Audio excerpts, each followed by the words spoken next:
C'est assez fort, vous m'entendez?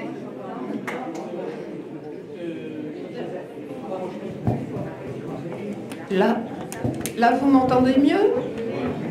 Bon.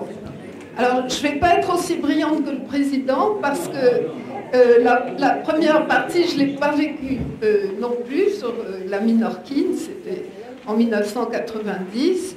Et je suis donc obligée de regarder un petit peu un texte. Mais voilà, donc je suis Marion Vidal-Buet, je suis algéroise et je suis 100% minorquine d'ascendance, comme ma sœur ici présente, de famille née sur place depuis 1800, enfin venue en Algérie depuis 1835. Donc je suis aussi implantée à Minorque, donc c'est pour ça que j'ai le plaisir de vous parler de l'île. Et je dois dire aussi que Gamt m'a beaucoup aidé à reconstituer la généalogie de la famille Vidal. Alors, les Vidal d'Elbia, parce qu'il y a beaucoup d'autres Vidal ici. La relation privilégiée entre Gamt et Minorque prend toute son importance en 1990, lorsqu'une vingtaine d'adhérents participe au voyage organisé par le président Delaye, que vous avez vu tout à l'heure, et visite le sanctuaire de Notre-Dame del Toro, qui est un lieu spirituel vénéré de toute l'île. Et vous voyez à l'image le sanctuaire del Toro, Notre-Dame, et le Christ Rédempteur qui veille sur l'île. Alors, maintenant, j'espère que c'est dans l'ordre, oui. Vous voyez Monsieur Francis Curtès qui, devant l'extraordinaire panorama de Monte Toro, qui tourne à 360 degrés sur tout l'horizon de l'île. Alors, Monsieur Curtès a porté le projet de ce monument à la Minorquine pendant plus de 4 ans pour le mener à son aboutissement heureux. Donc lui aussi était descendant de Minorquin, et je reprends d'ailleurs le récit qui est retranscrit dans un cahier spécial de la revue Gamt et qui s'intitule La Minorquine. En découvrant, alors ces groupes de voyageurs de Gamt découvrent sur le Monte Toro cette grande statue érigée en honneur des Minorquins qui sont partis en Floride à la fin du XVIIIe siècle. Et le monument leur donne une idée. Ils se disent, mais pourquoi pas faire la même chose en l'honneur des Français, des Minorquins partis en Algérie. Donc, ils sont quand même modestes au départ. Et ils se disent on devrait faire une plaque pour commémorer leur souvenir à eux aussi, puisqu'il y a eu beaucoup de Minorquins qui sont partis en Algérie, comme vous le savez. Le Monte Toro, le sanctuaire, appartenait au diocèse de Ciudadela, dont vous voyez ici la très belle cathédrale gothique. Et bien sûr, toutes les négociations, si je peux dire, ont été faites avec les autorités religieuses, et en particulier l'évêque, qui est propriétaire du monastère de Monte Toro. Donc M. Curtès se rend à Ciudadela, qui était l'ancienne capitale de l'île, et le siège de l'évêché. Il étudie de près les archives religieuses avec l'aide du père Marty, qui était un de ses lointains parents. Et celui-ci se montre favorable au projet de commémoration de l'émigration minorquine en Algérie. Alors, ça devrait venir un petit peu plus tard. Donc je reviens en arrière. Voilà. En septembre de l'année 90, M. Curtès, à l'automne 91, pardon, il revient avec plusieurs des membres de l'association. Il est mandaté par le président Delaye pour effectuer toutes les démarches nécessaires à la réalisation du projet. Ce projet est encore très modeste. On pense maintenant à une plaque ou à une grosse pierre portant le nom des ancêtres, mais on rêve déjà d'une belle stèle. Le nouvel évêque, qui s'appelait Monseigneur Suraneta, reçoit M. Curtès avec la plus grande cordialité et se déclare d'accord sur le principe. Un vicaire général, enfin le vicaire général, est chargé de suivre le dossier. Il indique en octobre 92 l'emplacement réservé au monument, qui est désormais, heureusement, prévu comme une stèle, accompagnée de la liste des souscripteurs. Alors, un détail important, le financement. Il faut préciser que des fonds avaient été réunis grâce à la vente des blasons que le diocèse de Ciudadela vendait aux familles minorquines. C'est-à-dire que moi, nous, les Vidal, on avait obtenu un magnifique blason. Je ne sais pas si on l'avait mérité, mais enfin, il paraît que tout le monde en a. Donc, voilà. Et la maquette d'un premier projet a pu être présentée aux adhérents grâce à la vente de ces blasons que les voyageurs avaient achetés à la cathédrale. 2 projets de stèles destinés par le président de l'AI sont adressés à l'évêque et on attend maintenant l'accord de la commission diocésaine du patrimoine. Finalement, en mars 1993, le vicaire général confirme l'accord de principe sur l'érection d'un monument, mais il réfute les projets présentés et il suggère, au nom de la commission, la réalisation d'une sculpture artistique et il envoie l'adresse du sculpteur qui travaille déjà pour la cathédrale et qui a fait notamment une série de 18 gargouilles dont vous voyez un exemplaire ici. Les gargouilles, c'est pas forcément joli. Hein. Bon. Et elle a restauré également les bas-reliefs d'une église de Ciudadela, l'église du Socor, et plus tard, elle interviendra pour restaurer le portail de l'église d'Alayor, Santa Eulalia.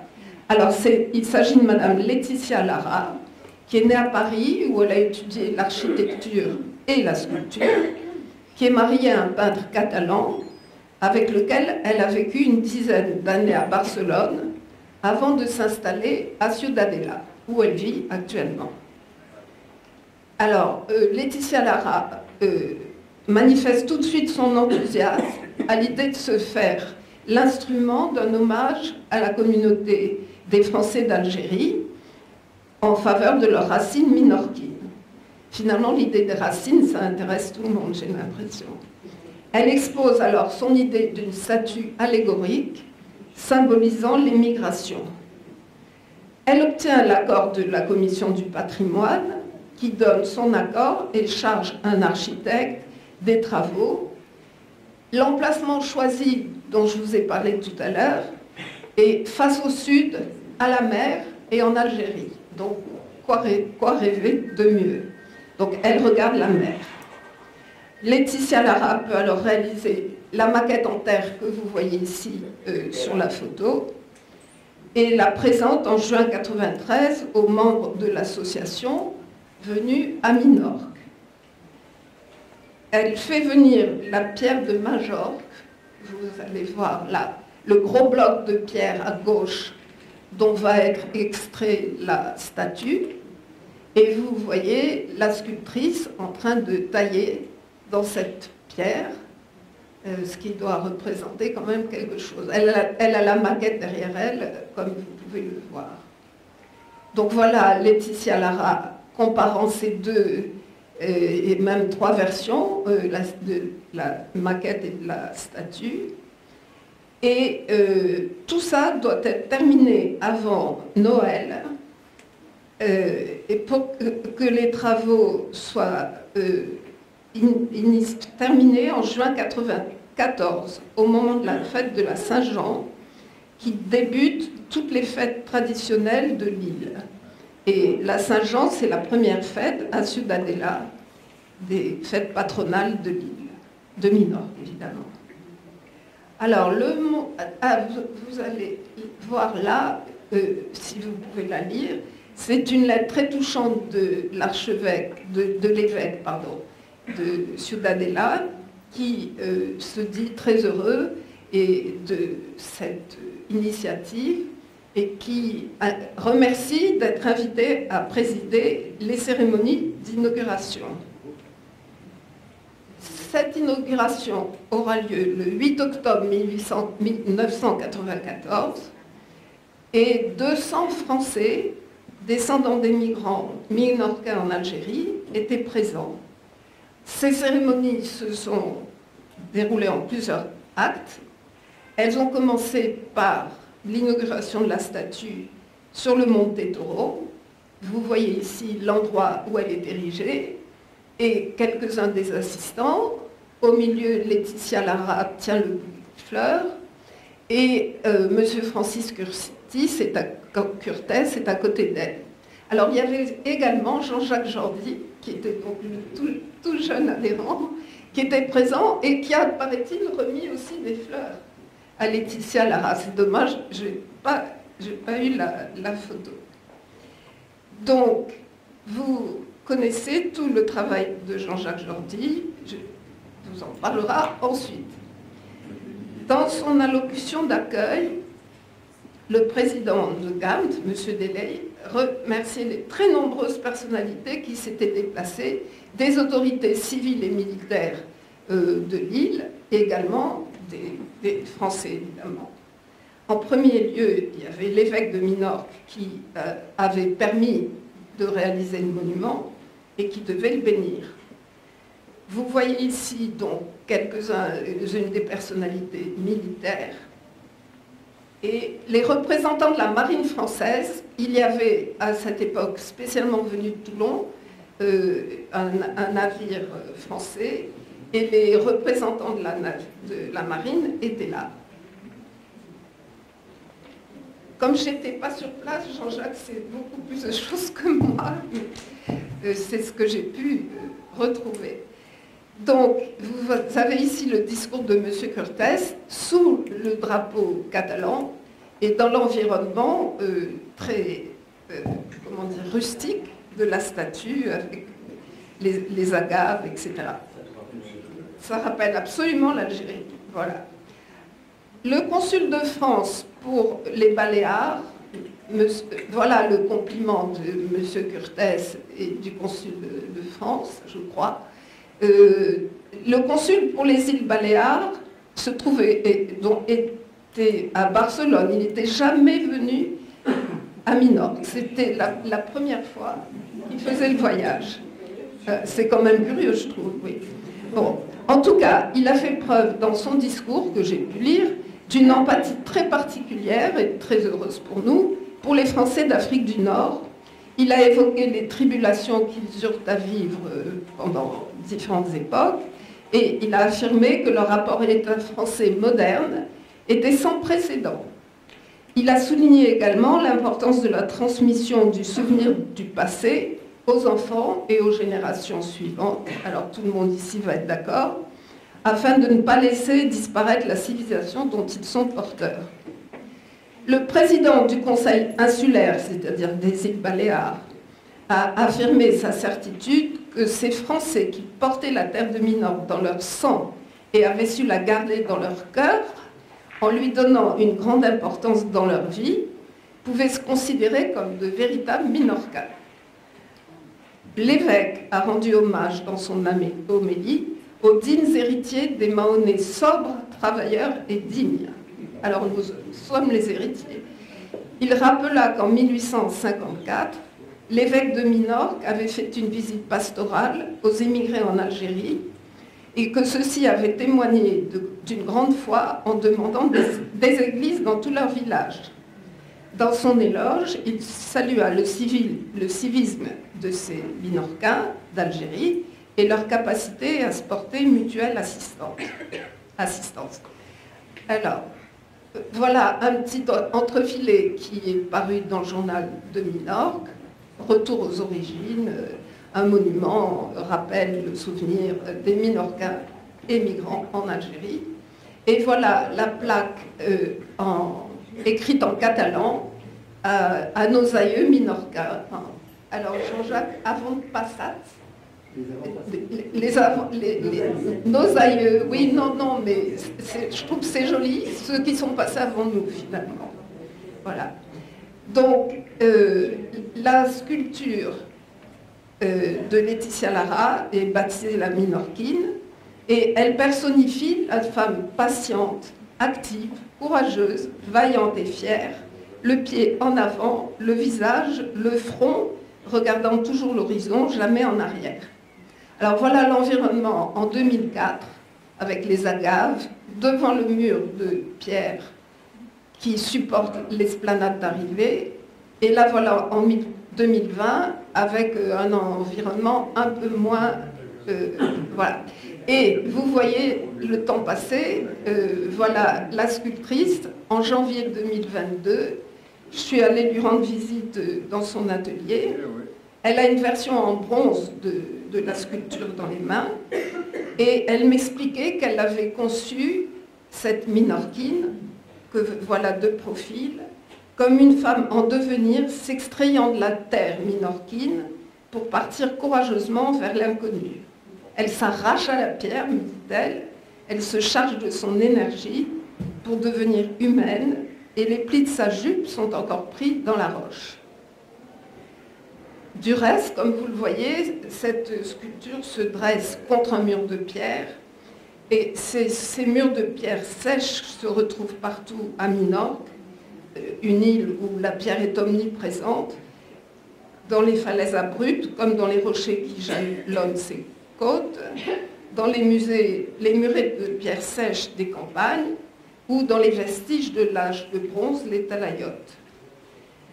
J'ajoute que Laetitia Lara est à l'origine d'une fondation privée qui s'appelle Litica, qui a été créée en 1994 comme sa statue, et que c'est elle qui a lancé le projet de convertir en espace culturel cette carrière abandonnée que vous voyez ici, à 2 km de Ciudadela, et dans laquelle on avait exploité,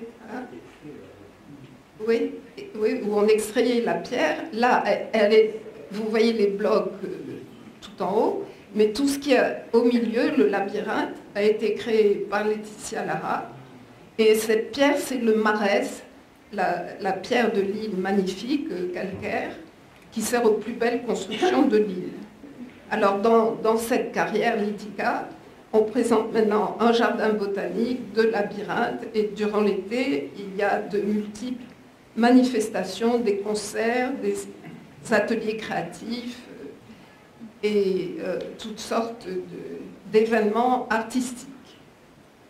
Alors, je passe maintenant à la visite suivante des membres de GAMT, toujours en 1994. Leur première visite après Montetoro fut pour le cimetière de Mahon, où ils eurent l'occasion de se recueillir devant la tombe qui rendait hommage aux morts militaires de l'histoire, qui ont uni l'histoire de la France à celle de Minorque au cours des derniers siècles. C'est surtout donc là que reposent les soldats et les marins français morts à Minorque. La dalle très sobre que vous voyez par terre porte l'inscription « La France reconnaissante à ses glorieux enfants, morts pour la servir, loin du sol de la patrie ». Elle porte aussi deux dates symboliques de l'histoire qui unit les deux pays, 1707 et 1841. 1707, c'est le début de la guerre de succession d'Espagne, au cours de laquelle les troupes du général de Villars ont brisé l'insurrection carliste espagnole et rétablir l'autorité du roi Bourbon Philippe V. L'année 1841 marque la fin de l'utilisation de l'hôpital militaire du port de Mahon par les Français durant la conquête de l'Algérie. C'est quelque chose que je vais vous raconter brièvement ensuite. Entre-temps, il y a eu une brève période qui a permis à la France de prendre le gouvernement de l'île pendant 7 ans, je vais y revenir aussi. Mais pendant toutes ces années, un grand nombre de blessés et de malades qui ont été soignés dans la base sanitaire de Mahon ont malheureusement succombé. Enfin, pas un grand nombre, mais un certain nombre. Il existe actuellement, dans le port même de Mahon, un petit cimetière marin où les cendres de certains de ces morts militaires ont été recueillies, et la plaque commémorative est la même que celle du cimetière de la ville.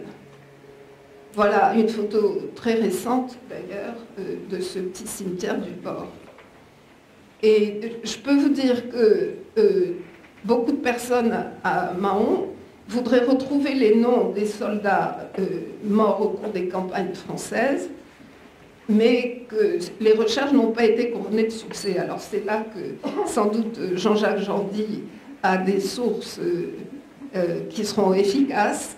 La pandémie, parce que dans les bibliothèques, la pandémie a fermé les archives aux chercheurs, les différentes institutions militaires, notamment à Toulon, tout ça que j'ai essayé de contacter, n'ont pas répondu ou n'ont pas les sources. Et pour ma part, en tant que bénévole à la fondation de l'hôpital de l'île du Roi, je peux vous informer du président, du désir de son président de mettre absolument la main sur des noms de marins français ou de militaires français pour leur rendre hommage. Alors peut-être en unissant nos efforts, arriverons-nous à quelque chose. Dans ces journées de 1994, les adhérents de GAMT ont fait une autre étape importante à Ciudadela. Ils sont allés rendre hommage aux morts du navire, le gouverneur général Chanzy, qui s'est échoué au cours d'une tempête au large de Ciudadela, qui assurait la ligne Marseille-Alger. Et c'était le 10 février 1910.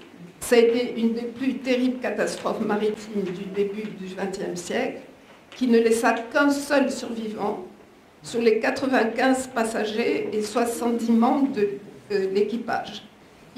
C'est un jeune homme, Marcel Baudez, il a pu ne pas se noyer et il s'est réfugié dans une grotte où il est resté de longues heures et où des pêcheurs l'ont trouvé. Les habitants de Ciudadela ont toujours eu à cœur de conserver la mémoire de ce drame. Ils le font encore de nos jours par des célébrations.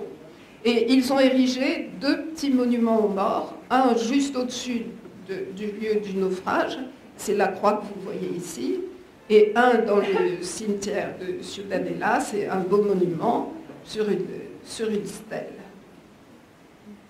Alors, je passe à un autre chapitre, en citant très brièvement une exposition qui se déroulait parallèlement aux visites des cimetières, à la maison de la culture de Ciudadela, qui faisait une exposition sur le thème de l'émigration minorquine en Algérie, organisée avec la collaboration de l'archiviste M. Sastre et inaugurée par le maire de la ville. Il paraît qu'il y a eu un très grand public et beaucoup d'enfants des écoles avec leurs professeurs. J'espère qu'ils ont appris les problèmes de l'Église.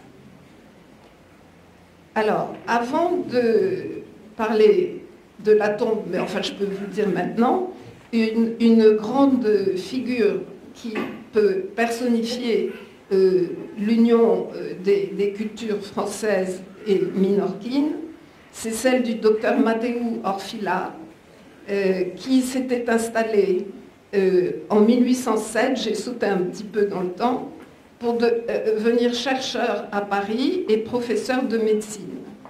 Sa tombe et une stèle commémorative se trouvent dans le cimetière Montparnasse à Paris, tout de suite à l'entrée, bien en vue. Et je suis tombée dessus par hasard, mais enfin, elle est bien connue. Un autre médecin d'origine minorquine, le docteur José Miguel Guardia, qui a été à la fois docteur en lettres de l'Université de Paris et docteur en médecine de l'Université de Montpellier. Alors, pourquoi cette francophilie, finalement, et ces échanges entre Minorque et Alger au XVIIIe?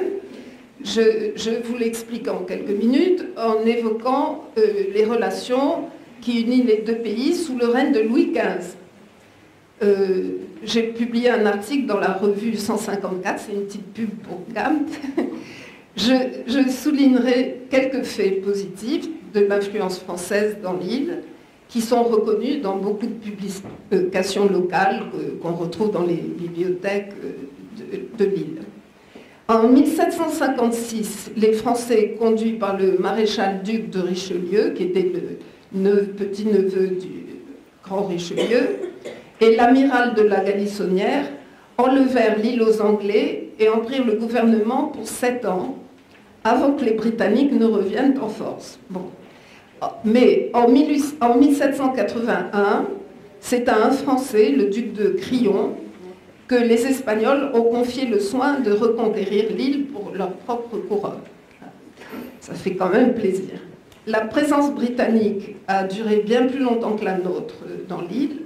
Elle a laissé une empreinte bien visible, notamment sur l'architecture locale. Mais les Britanniques étaient protestants et les Minorcains catholiques. Ils ont accueilli avec des manifestations de joie les Français qui partageaient la même foi et parlaient une langue proche de la leur.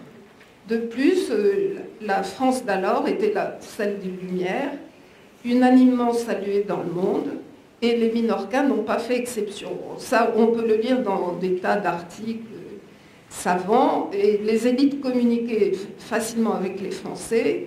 Elles s'empressèrent de se mettre à l'unisson de leur culture, et beaucoup se piquèrent d'adopter la langue et les modes françaises.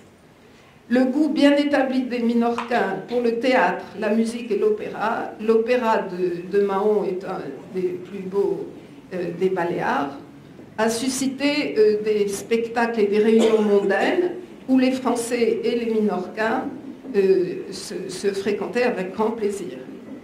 Voilà.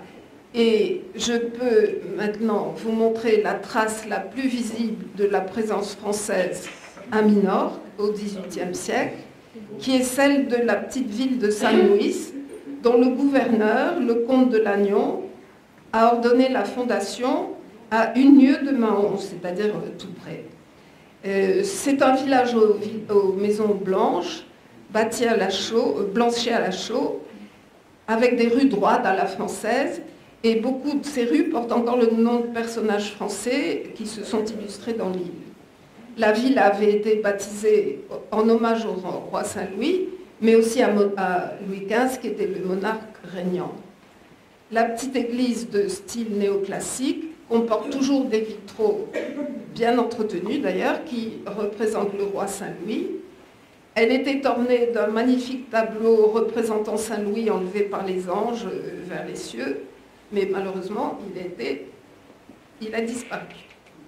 Enfin, je signale, voilà des plaques en l'honneur du comte de Lannion, le gouverneur français de l'île, et je signale en passant que Albert Camus avait sa grand-mère qui est née à San Luis, et que la salle culturelle du village ou de la ville est baptisée Albert Camus, s'y passe très régulièrement des manifestations franco-minorquines, par exemple les rencontres méditerranéennes, placées sous l'égide de notre prix Nobel.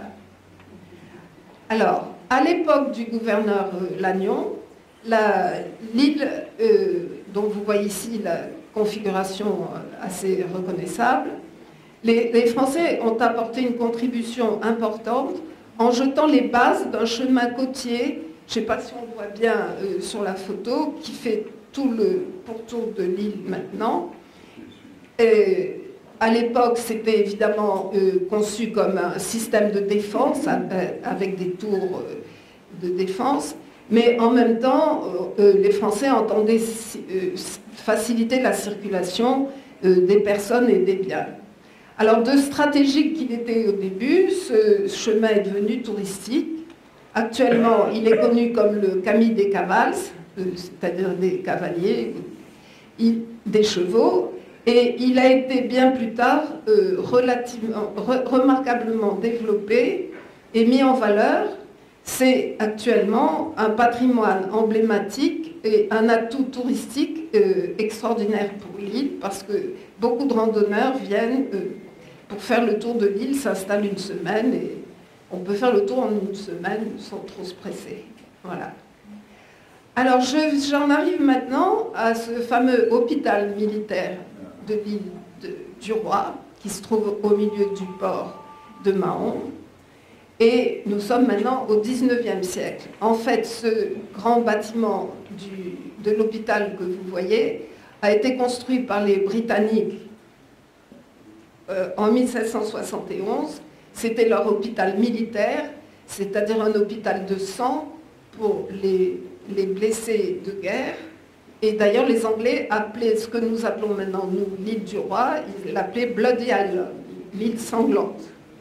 On n'a pas la même vision des choses. Alors, comme vous savez tous, le port de Mahon est situé à équidistance de Toulon et d'Alger, et il a joué un rôle essentiel de base sanitaire durant la conquête de l'Algérie. Alors, je vais vous donner quelques... Aïe, aïe, aïe, je suis arrivée trop vite là. Voilà, j'y suis.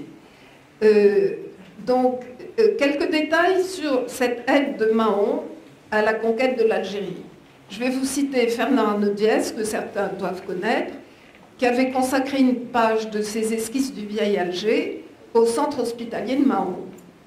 Il explique qu'un sous-intendant militaire, M. de Limoges, parti de Marseille pour se rendre à Mahon avec 3 bâtiments de commerce, transportant du personnel et un très important matériel, afin d'y préparer l'installation d'un bâtiment pouvant recevoir 2000 malades.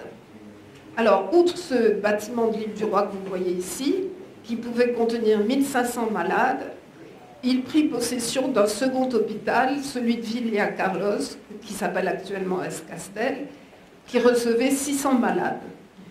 Arnaud-Diez explique que tout a été calculé avec minutie. Les blessés recevaient sur la plage de Sidi Ferruche, au moment de la conquête évidemment du débarquement, les soins d'urgence dans des baraques démontables, et ensuite les blessés étaient dirigés sur les formations de Mahon, qui les prenaient en charge ou les dirigeaient sur Marseille. Le transport était évidemment assuré par la marine de guerre. Et Arnaud-Diez conclut que pendant cette période où fonctionnaient parfaitement les centres hospitaliers, l'attitude des autorités et de la population espagnole de Mahon fut au-dessus de tout éloge et d'une grande efficacité. C'était également l'avis d'un chirurgien américain affecté aux forces méditerranéennes de son pays, puisque l'Amérique a elle aussi établi une base à Minorque, le docteur Foltz, qui a fait une étude sanitaire de Minorque au XIXe siècle et qui a témoigné de l'humanité et de l'abnégation dont faisaient preuve les médecins français pour soulager les souffrances de leurs soldats. Voilà une chambrée qui a été de ces blessés militaires dans l'hôpital, qui a été récemment reconstituée et qu'on peut voir dans la nouvelle fondation. Et voilà, donc les pots de chambre, les urinoirs, c'est la réalité. Et les soins des blessés étaient assurés à partir de l'arrivée des Français par les religieuses filles de la charité de Saint-Vincent de Paul, qui étaient installées dans une annexe de ce grand hôpital et qui se dévouaient sans compter pour les soins comme pour réconforter les blessés. Alors elles avaient quand même droit à des petits repos, et là vous les voyez pêchant à la ligne quand même sur un petit ponton devant l'île du Roi. Alors donc vous voyez ici maintenant l'endroit exact, l'île du Roi, où est établi cet hôpital en cours de rénovation. Voilà, l'île du Roi, elle est à l'entrée du port de Mahon pratiquement. On y accède par des navettes qui sont très agréables et très rapides. Ah, ça défile. Voilà. Donc l'île du Roi, en fait c'est le premier lieu, l'île du Roi, où a débarqué le roi Ferdinand III, qui a fait la reconquête de Mahon au moment où les musulmans étaient en possession de l'île. Donc c'est là où il a mis le pied dans Mahon et on l'a appelé, nous les Français, l'île du roi. Alors, donc, dans ce nouveau hôpital rénové, il y a maintenant un centre d'interprétation du port de Mahon qui rappelle que la conquête de l'Algérie fut pour la France une guerre très coûteuse en moyens et en vies humaines, et qu'en 1830, de nombreux navires chargés de blessés et de morts arrivèrent au port de Mahon, l'Espagne autorisant la cession temporaire de l'île du Roi et du Lazaret, comme dont a parlé M. Jean-Jacques Vidal d'ailleurs, dans la revue, comme une aide humanitaire destinée à pallier tant de souffrances. Les Minorquins contribuèrent à ces opérations par un accueil généreux. Malheureusement, l'utilisation de l'hôpital par les Français a pris fin en 1841, lorsque, sur dénonciation des Anglais, les Français furent accusés d'employer des ingénieurs pour étudier la topographie des environs de Mahon en vue d'une occupation de l'île s'il y avait une guerre qui intervenait avec les Ottomans. Donc voilà, nos amis britanniques. Donc, je ne vous parlerai pas du 19e siècle ni du 20e, dont l'histoire nous est plus proche par rapport à cette fondation de l'île du Roi, mais je vais terminer par l'actualité qui revitalise complètement cet aspect historique du port de Mahon. La revue Garde vient de publier un premier article détaillé, fin mars, qui sera suivi d'un second en juin, sur cette courageuse fondation qui s'attache depuis 2004 à réhabiliter l'ancien hôpital dont vous voyez la façade et que je vous présente en terminant. Alors, ces vastes bâtiments avaient été abandonnés complètement en 1964 pour permettre le transfert du centre de soins dans la périphérie de la ville.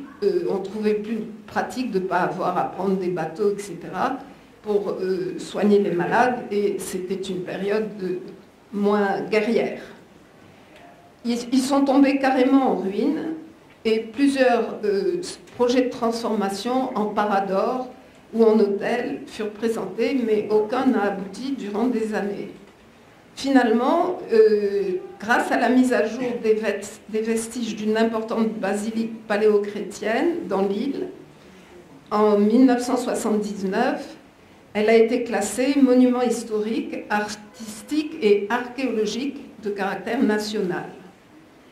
Alors, la résurrection a pu intervenir un peu plus tard, en 2004, quand le maire de Mahon a accueilli le projet d'une équipe d'étudiants de l'école d'architecture de Barcelone, qui était emmenée par l'actuel président, le général Luis Alejandre, qui était lui-même un ancien chef d'état-major de l'armée espagnole et un type formidable, je dois dire. Les premiers passionnés décident de créer une association des amis de l'hôpital dans le but d'éviter l'aggravation de sa dégradation et de la restaurer, non seulement pour les habitants de Minorque, mais pour faire connaître ce lieu et son histoire.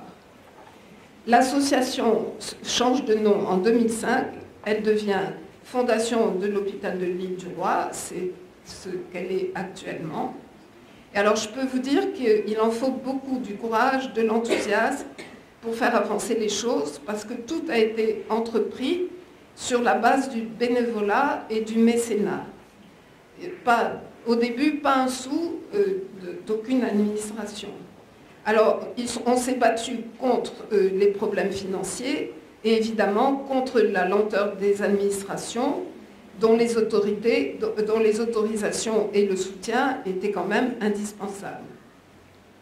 En grande partie grâce au charisme du président Alejandre, les appuis se sont multipliés peu à peu Par exemple, le gouvernement des îles Baléares, celui du patrimoine national, d'entrepreneurs des Baléares, dans le grand ensemble des Baléares, ou de Minorque, des entreprises privées ou publiques, des banques, ont peu à peu apporté des dons, des fonds, des subventions, des matériaux de construction et ont permis de mener à bien les travaux les plus urgents.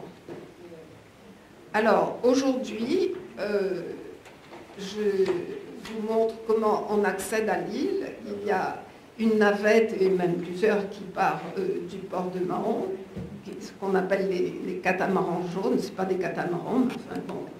Et celui-là est baptisé île Adelreille, c'est-à-dire île du roi. Et j'ajoute aussi, évidemment, vous allez le voir à la suite, que le rôle essentiel dans la réussite du projet est à mettre au crédit des bénévoles qui sont des amis, des volontaires, qui ne se contentent pas d'apporter des dons matériels, mais chaque dimanche, à 8h30, quand même c'est tôt le dimanche, ils viennent travailler pendant 3-4 heures physiquement pour restaurer les locaux et le mobilier, trier, ranger, classer les collections. C'est des collections d'objets de pharmacie ou de médecine qui sont offertes par les familles minorquines. Les bénévoles reconstituent les bibliothèques médicales ou historiques, en assurent l'entretien ou recréent les jardins, et en particulier celui des plantes médicinales en usage dans l'ancien hôpital.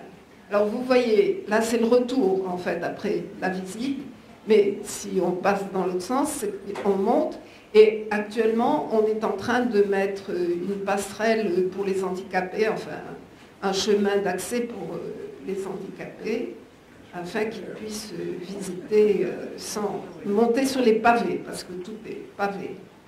Voilà des bénévoles au travail qui reconstituent les jardins, qui deviennent très très jolis, et où il y a, je le disais, surtout des plantes médicinales et des plantes endémiques de l'île. Ce n'est pas pour faire joli, c'est pour montrer la végétation de l'île. Ces volontaires, ce sont aussi bien des Espagnols que des Britanniques, il y en a beaucoup, des Français, des Italiens et même des Américains, toutes nationalités qui ont eu au cours des siècles l'occasion de faire appel à l'hospitalité du port de Mahon. Alors désormais, le but est pratiquement atteint, c'est-à-dire que cet hôpital devient un centre muséal très important et un but de visite, malgré le frein de la pandémie de Covid et les manques financiers qui deviennent importants en ce moment parce que les aides promises en fonction de tout ce qui se passe dans le monde sont retardées. Et on a très peur que l'ouverture qui devait être complète de toutes les salles en cours d'installation prévue à cet été soit un petit peu retardée. Mais un fait très positif qui a apporté pas mal d'afflux de visiteurs, donc de moyens, est intervenu en juin 2021 avec l'ouverture de la grande galerie d'art contemporain Hauser et Wirth, qui est une galerie internationale et qui a restauré à ses frais, bien entendu, toute une partie des annexes de l'hôpital, dans un style très simple et très moderne. Vous voyez à l'entrée l'araignée qu'on peut aimer ou pas aimer, de Louise Bourgeois, qui était une sculpture française. Et des prix importants sont venus récompenser les initiateurs de cette, à la fois de l'équipe de bénévoles, du président que vous voyez ici, le président Alejandre, et de la galerie Hauser et Wirth. Ici, d'ailleurs, vous voyez l'entrée de la salle française avec la bannière Fleur de Lysée, et devant la salle France, la donatrice, qui est une descendante du gouverneur de Lannion, Madame de Mortemart de Rochechouart. elle a financé en partie le décor de la salle qui représente un salon de Louis XV, sous l'époque Louis XV. Donc, voilà. Alors, je termine par une petite idée rapide des lieux de cet hôpital. Tout l'étage inférieur est réservé, et là je ne vous montre pas de photos particulières, à l'histoire clinique des lieux, dans des salles bien compartimentées, qu'on visite par groupe linguistique, avec des guides bénévoles. Donc vous avez vu tout à l'heure une reconstitution de Chambray, mais il y a des salles dédiées à toutes les spécialités médicales, que ce soit la chirurgie, la radiologie, les dentisteries, etc. Et il y a bien sûr de grands rayons de pharmacie, les bibliothèques médicales et diverses chapelles, d'ailleurs, catholiques, anglicanes, restaurées avec beaucoup de foi. Alors, à l'étage supérieur du bâtiment est installé le centre d'interprétation du port de Mahon. Et les différentes facettes de l'histoire depuis l'Antiquité de ce port et du bâtiment sont présentées dans des salles thématiques terminées par un audiovisuel. Ce qui permet de se rendre compte de l'importance stratégique du port naturel le plus profond de Méditerranée, quand même, le port de Mahon. Alors, comme je vous disais, un grand nombre de nations autres que l'Espagne, l'Angleterre et la France ont utilisé cet abri, notamment Catherine II de Russie, qui a quand même, elle aussi, été aux prises avec l'Empire ottoman, et les royaumes de Hanovre et des Pays-Bas.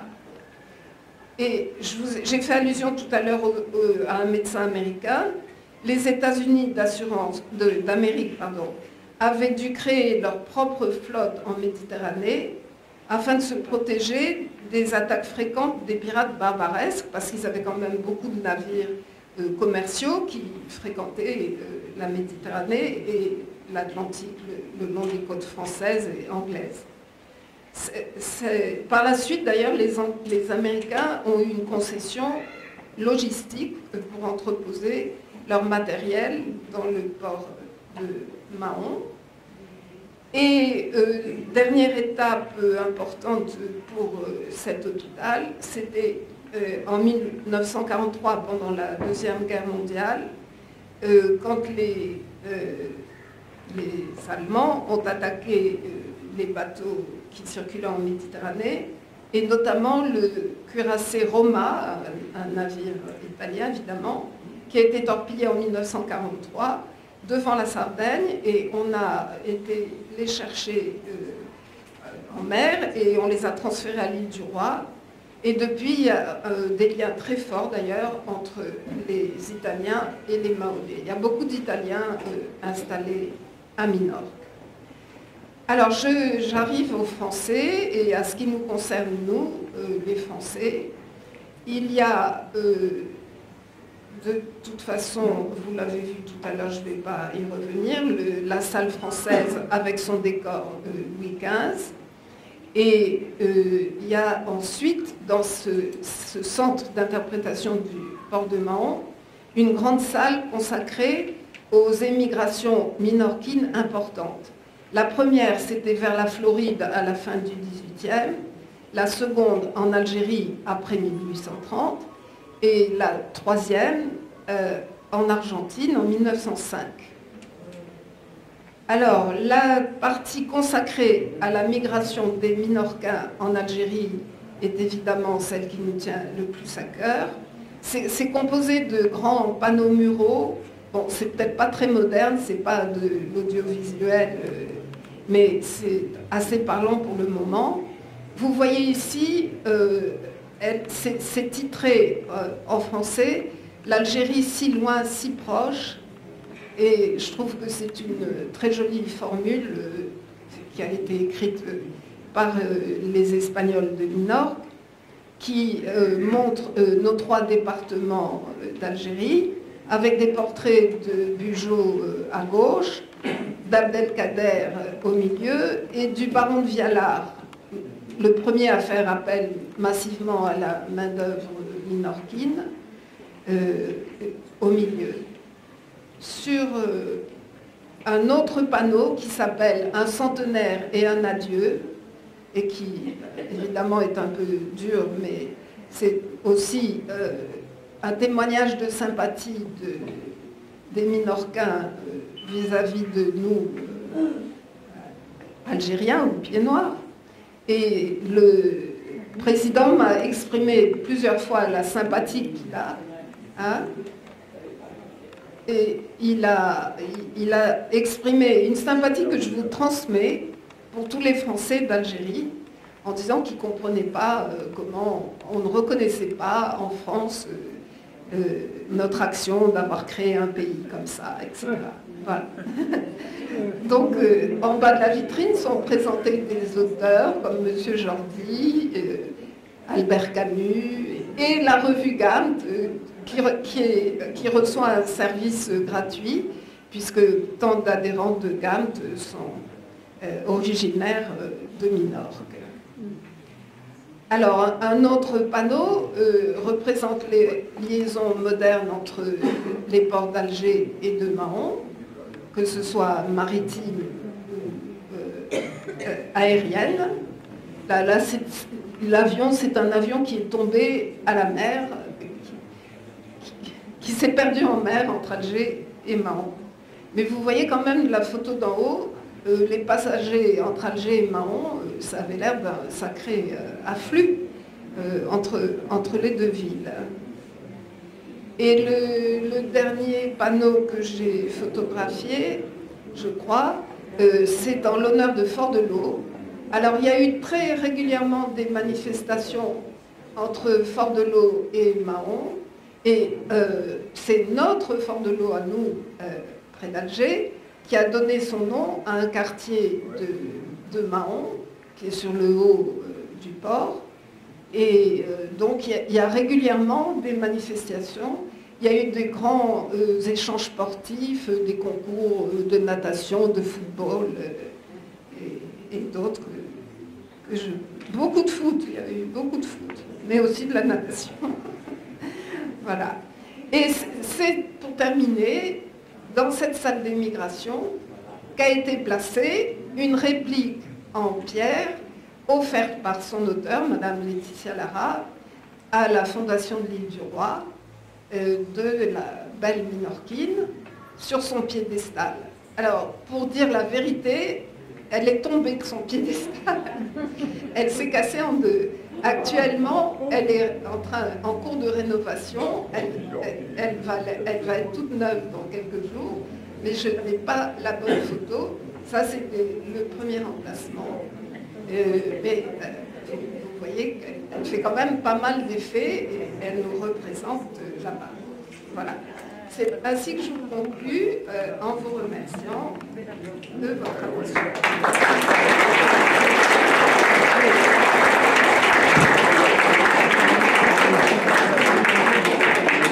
La boucle est bouclée entre les Minorquines.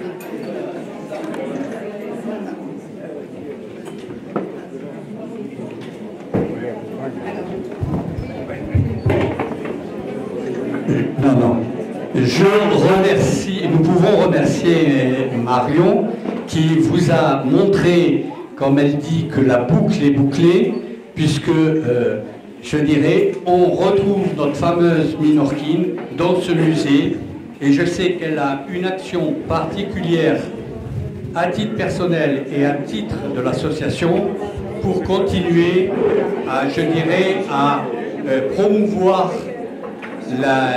l'état d'esprit minorquin qui a existé et l'amitié qui existe vraiment entre nous. Oui, j'en profite.